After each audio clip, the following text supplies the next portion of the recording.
board state, but that leaves you more vulnerable to Glacial Shard, for example, because you've just consolidated all of your damage into one minion. Yeah, now all Jowen's got here is to just trade everything but the rock pool off. There's 1 damage required from Ziegenteig here just to straight up win this game, and Jowen just hasn't got there fast enough.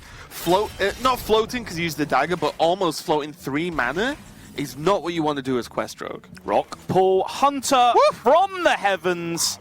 I'm actually slightly mad that that was drawn, because if the damage wasn't drawn, I think it was actually a really interesting call whether to push the 6 face in that position, because that was both Fireflies and both Flame Elementals you'd seen committed to the board at that point, which was where the quest line was. So by removing the board, you can actually neuter Rogue's entire win condition until they get to Igneous Elemental, which would be way too slow. But then on the other side of that, 6 damage to face just feels pretty good, right? Well, I think as well that the other line you talked about could have been a consideration because, well, your hand is then curated Tyrion. Right. You know, like, yeah. You have the end game. You like, you know, the whole point was there was sort of the mid game missing there for Ziegenteig. But that Blessing of Kings was heaven sent. Now, the next game we've got coming up, this could be... I think you always play after, right? I think I agree. Astral Communion isn't in the rotation anymore, which is the one card that, like, just YOLO discards everything. Sure.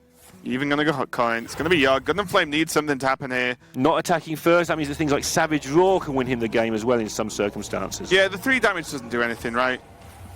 If he goes for 3 damage... Oh, Flame Strike, not bad. Oh, that sucks.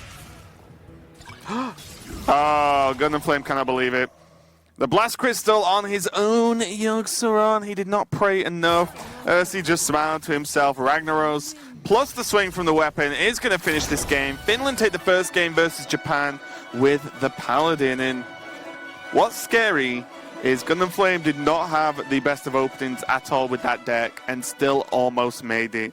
The Ragnaros had to get the heal off. The Forbidden Healing was burnt with Counterspell. So yeah, you know, almost got there. Yeah, looked like he could never get the board early on. The deck doesn't play that many minions and still managed to set up a board that was doing enough recursive damage to cause an issue. Board at the moment.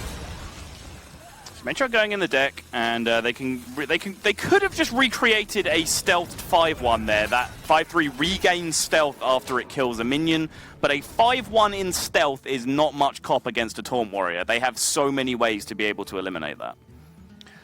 And just to point out as well, it won't be a problem for now. Don't worry about it. I'm going to just ignore what I was going to say. It was absolute garbage. We'll carry on. Oh, I'm done. That situation I was talking about before, where it can come down in a win in a 1 game, but no, still Romania say, you know what, that's actually even more high risk than we need to take in this situation. We have won this game by exhausting our opponents out of resources. And of course I'm a crazy person. Medivh came off the dirty rat.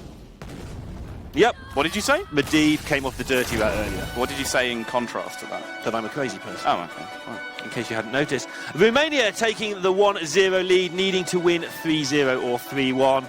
Or as RDU succinctly put it, they need to win a best of 5 before their opponents win a best of 3.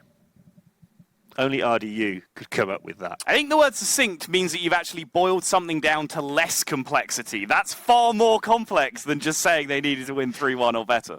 I agree. Yeah, but right. I was trying to be nice. Thanks, Radu. He does have a way with words sometimes. I mean, it's right. It's true, yeah. I can't fault him for accuracy. Temporarily, no, as they see the Task still Reaper, lethal. But then they quickly work out this still gets the job done. Druid of the Claw charge into the 3-5, 2-2 into the 3-5, and then 3 attacks for 3 damage each into the Hydra is exact. Lethal. That is 2-0, and this is 1 more win now for Romania to pull off the most improbable of War Leader going first. Yeah, the War Leader is a mulligan in that spot. With the coin, you can consider keeping it, but even then, if you're against an aggressive matchup, you're playing a 1-2 into your opponent's 1-drop and then aiming to use that as a platform to snowball War Leader. That doesn't seem overly likely. It's also the second aggressive deck, so just the Warrior was the only curveball. The only debate. The only debate. Yeah. Subtle debating as always. Look, we just came from APAC, all right? Like, debated becomes a thing when you're casting at 4 a.m. It's a thing when I'm watching at 4 a.m. as well. That's fair. Definitely. All right, Thailand in a decent spot with this hand, though. The upgrade's going to help them. Still very, very difficult indeed. We see the players getting ready. Logan in his green room. just laughing, sorry, at the look on Janetsky's face, and that flare came up, still just him, okay, I think I'm not just dead, I'm super dead. Often not a lot you can do about it, especially with Hunter. They don't need to, flare beforehand at all. Yeah. The flare is all just for that flare hero power for the finish, but... A flare finish. Exactly. Players just getting ready there and just remind... Was. Okay. Sorry to somebody who's probably watching this broadcast. I forgot who you were. Hope it's not my mum. Oh, it was Astro, wasn't it? Yeah, it was. I think it was Astro. Nice save. I'm pretty sure it was. We're going to see Fountain's Portal on a sheep. Yeah, we are. Into White Eyes. Okay, well, that's a good one. Logan has an answer for it in the form of that kill command just to get rid, but... Yeah. That is, that's nuts. First Violence Portal on a sheep into a White Eyes against Hunter. That's nuts. But not only is that 5 damage that's not going face, that's 10 damage that can just basically win the game if the second half comes out later on. Yep. Storm Elemental or whatever. The amount of times I've Guardian. been in this position as Logan, and then they just draw the Storm Guardian off the top like this next turn, it hurts me. I feel like it happens more often than it should. You would feel that, Raven. You're a Hunter fanboy. Told you. That should happen one time in 20 or so. It's way more than that. Someone get me the numbers. I said Storm Guardian off the top, the turn you kill it. I feel like that's like hidden text. It's invisible text that's on the card. Alright. So this Storm Guardian could just end the game here if it isn't dealt with very quickly. Because there is still the Hunter hero power that can, will just get there eventually. Yeah. But it's less so, even to 6 it's less so the fact that it's a taunt, more so the fact that it's got 10 attack. So you can do 12 this turn, can do 18, 19 with ping. Yeah, I mean, 2 10s and 6 is just 26. Yep. That's how it works when you're on 25. The only question they've got now is do they even need to Volcanic Potion? They don't, but they could bump into the rat now and just kill everything off and still have a 10-8 Storm Guard. Probably should, right? I feel like that's how you lose. They will be a little bit scared of, say, Deadly Shot. Yeah, but are you more scared of second kill command or deadly shot? Sure. So I'll be more worried about the kill command. Yeah, I agree. Your opponent's got one draw to make this happen. If not, Hong Kong are going to get a very strange victory off the back of a Shaman taunt. Yeah, it didn't look like... Greece never got rolling, but it never looked like their hand was particularly bad. Poison? +3 health, didn't go for the taunt. And that is going to be the game off the back of the Storm Warden. Off the top, straight after White Eyes died. I called it. Was always going to happen because it always happens to me on ladder. And that is it. And Hong Kong go 1-0 up versus Greece. What a game. What a game indeed. Any game where Raven calls the card must be a good one. Yeah, and it was a strange one as well because Logan looked to be in such a strong position. Yeah, and making your opponent use 3 mana for either a 2-mana spell or 2-mana hero power is also a benefit of how they played this. And now they're in the position again with loads of decisions to make. How can you have loads of decisions to make? You've got like 3 cards. But it's so complicated because you've got to plan so many turns ahead. Yeah, it is really difficult. I think I still like the captain though. I think you're right. Unless you equip the weapon, swing or not, depending, probably swing. Yeah. And then go for the deckhand coin cultist next turn. Or deckhand coin captain based on or an awkward minion, spellbreaker, game. This is going to be it, and a bit of a shake of the head from Blitzchung. High five for Seaber and Deathlord though, as Greece managed to even this up 1-1. Bit of a slower Pirate Warrior game than we used to, but still all of those decisions being very, very impactful there. Yeah, using the rope every single turn apart from the last one and seeing what was being set up. The board soon. A massive 1-4 hit to the board. Funny how these guys all don't seem threatening when there's no backup plan. Like in a few turns' time, we go, oh my goodness, it's coming in for X damage, where X is a large number. But currently, it's just all these piddly little minions that don't do anything.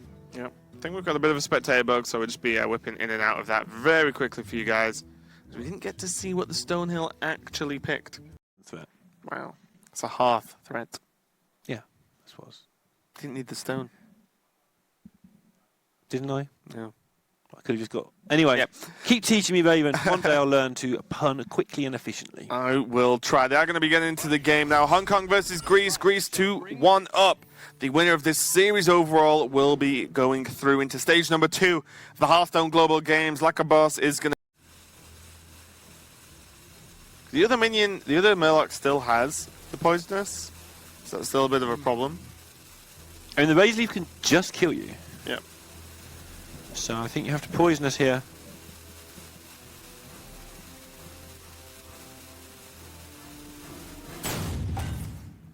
Wind Fury. That was auto-picked from the timeout. Not like this. Not like this, Greece. That was a random choice. He didn't select that. He obviously would have picked the poisonous, but it looks like He didn't attack, he's so... been disconnected. Yeah. We'll see what happens.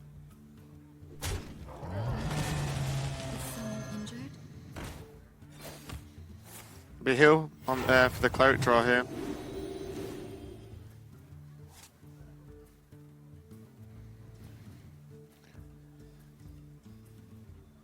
Okay. Obviously saving that power word shield. The reason they're not playing that is because they've been waiting to play Lyra with it, if possible. There's no lethal, so it looks like Kin is just going to set up a wide board. Yeah, already seen one consecrate, so the odds on there being big clears available are pretty low. This board is just ridiculous. It's a board of complete rubbish. So it looks like Greece have actually disconnected, so we'll be just checking on that and working out exactly what's going on as we have magical overlay there.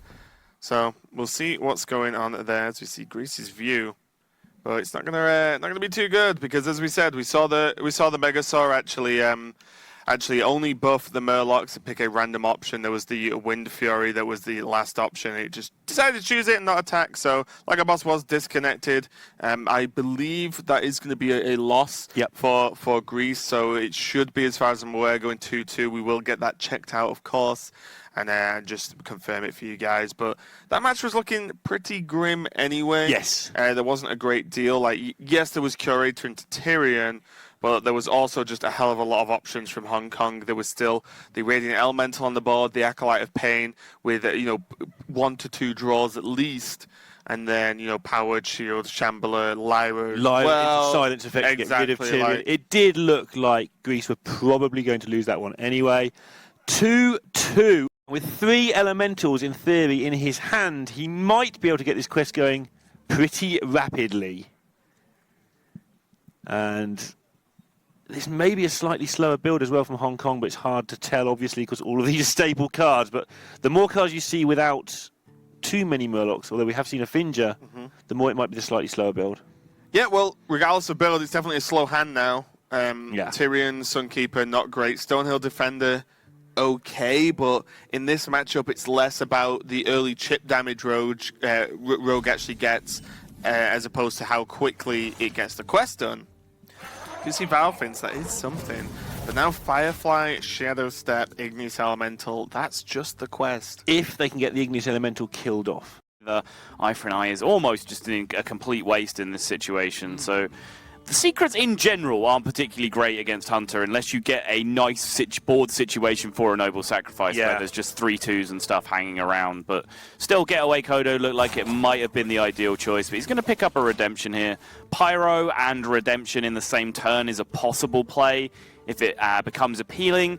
And then that makes the Pyromancer extremely difficult to deal with because it will take a source of 2 attacks to remove it from the board. And Hunter will be more or less forced to play around it. Yeah, the other thing with Noble Sacrifice is you can maybe find a situation later where you stick it in front of one massive minion and just use it as 1 mana heal for 6 or 9 or something. But they're going for the board control play. And see what they end up. Stuff. Yeah, you don't get many team houses in Hearthstone. You don't. I was just thinking that. I wonder if it's like a cross-game team house that they have. They have other teams, and so it makes sense. But yeah, Hearthstone isn't necessarily a game where you need like a LAN connection, 4 of you, 0 latency, pounding out an individual game, next to each other. over and over and over. It's a thing where you can network through communications, as teams are doing in this very tournament. Sure. Not everyone is going and playing in one location, because you can get the job done just fine with voice over IP and playing through network. So it's going to be Pirate Warrior. And it's going to be Evolved Shaman. Hey. So, back to what we were saying early on. Weapons, huge. Nuzlocke's First Mate and Fiery War Axe for the Warrior. Jade Claws for the... A lot is just evolve stuff more often, people. Yeah. Like, if you get to a situation where you've got Doppelgangster and Evolve and the time to do it in this deck, you've probably already won in this particular matchup. Right, and particularly in a matchup like this, where this isn't a Doppelgangster Evolve your Doppelgangster matchup. That's just that's not how you're aiming to win. And then you look at the rest of your hand. Now Belarus have chosen to play the other cards out from their hand at this point. So now the remaining cards are 3 taunt minions that you don't want to evolve because they're taunt minions. Yeah. One of which will give you another taunt minion that you don't want to evolve because it's a taunt minion, and then the last card is Evolve. Yeah. Which is why I'm leaning towards the fact maybe they should have just taken 2 2-drops on that board. It would have preserved the Bloodsail Corsair. They would have had a board, honestly, representing a similar amount of power to this right now. Big taunt minions, Earth Elemental, for example, like preventing that kind of thing. Crazy. Yeah, because most things have battle cries that are dangerous, and the battle cry obviously is irrelevant there. So not many things have static effects still. Why not? Nick Chipper just giving a delightful little grin out here as he teaches the world how to Firelands Portal 1 card at a time. Something better. Right, so yeah, immediately Flame Strike and Ice Block jumped out to me as well, but that means you put yourself in a percentage position where you lose if the Paladin can draw damage into damage. So yes, the Frostbolt instead here was the line that I was getting to. Ukraine got there first. This means there is no 1 card draw right now that kills you. Whereas that's up lethal, right? Yeah, and if you play the Ice Block, that means that a Consecration draw off the top into more damage the next turn, for example, would lose you the game. Whereas in this spot, you just go ahead and Pyroblast the face, and that is job done, 2-2 GG. I was looking at Fireball, Ice Block, Ping, because I'm stupid. It works. It does. But it's far more awkward and less caster-friendly to do that. That was a big turnaround from Nick Chipper, and like, make no bones about it. The Halazeel outcome off the Firelands Portal was a huge part of that, because otherwise that Ice Block would have gone down that turn. There was follow-up damage to come the turn after that, with more swings of the weapons and the Consecration as well. Well, the Consecrate would have been used to pop the block that first turn, but the continuous swings of weapons would have been able to chew through the blocks one by one after that. So Halazeel did have a huge impact on that, but there were, of course, various taunt minions that could have got in the way as well, and it's not like Belarus haven't been without their own little twist of luck in this series so far. So the whole of the 100% record is going to come down to you have a second fledgling, and they didn't kill the first one. Right. That's what made me go that way after my initial thought about playing the Direwolf. Is just the part where they didn't get rid of the first one. Health, protect your fledgling. Seemed good. You're in no hurry for it to kill them, right? You just want it to kill them. Well, you're kind of in a hurry. It didn't die last turn, and that thing has a big magnetic target on it that sucks all forms of removal that are available towards it. So the plus health is, in my opinion, a little bit timid. You know your opponent did ramp on the previous turn, so now Swipe is available that wasn't previously, but that's the only card available that could have dealt with this that wouldn't have otherwise. I think the more I look at this, the more I just prefer playing the second fledgling. I can get Give down yourself with that. double the Wind Fury opportunities, because that's the thing you're looking for. For how you reasoned that through then, I'm thinking, well, he probably can't kill 2. He couldn't kill 1. Now there's just a little bit more mana. Probably can still kill 1 at worst. Yeah. Anyway, this has turned out okay for them. And by okay, I mean they're in a fantastic position.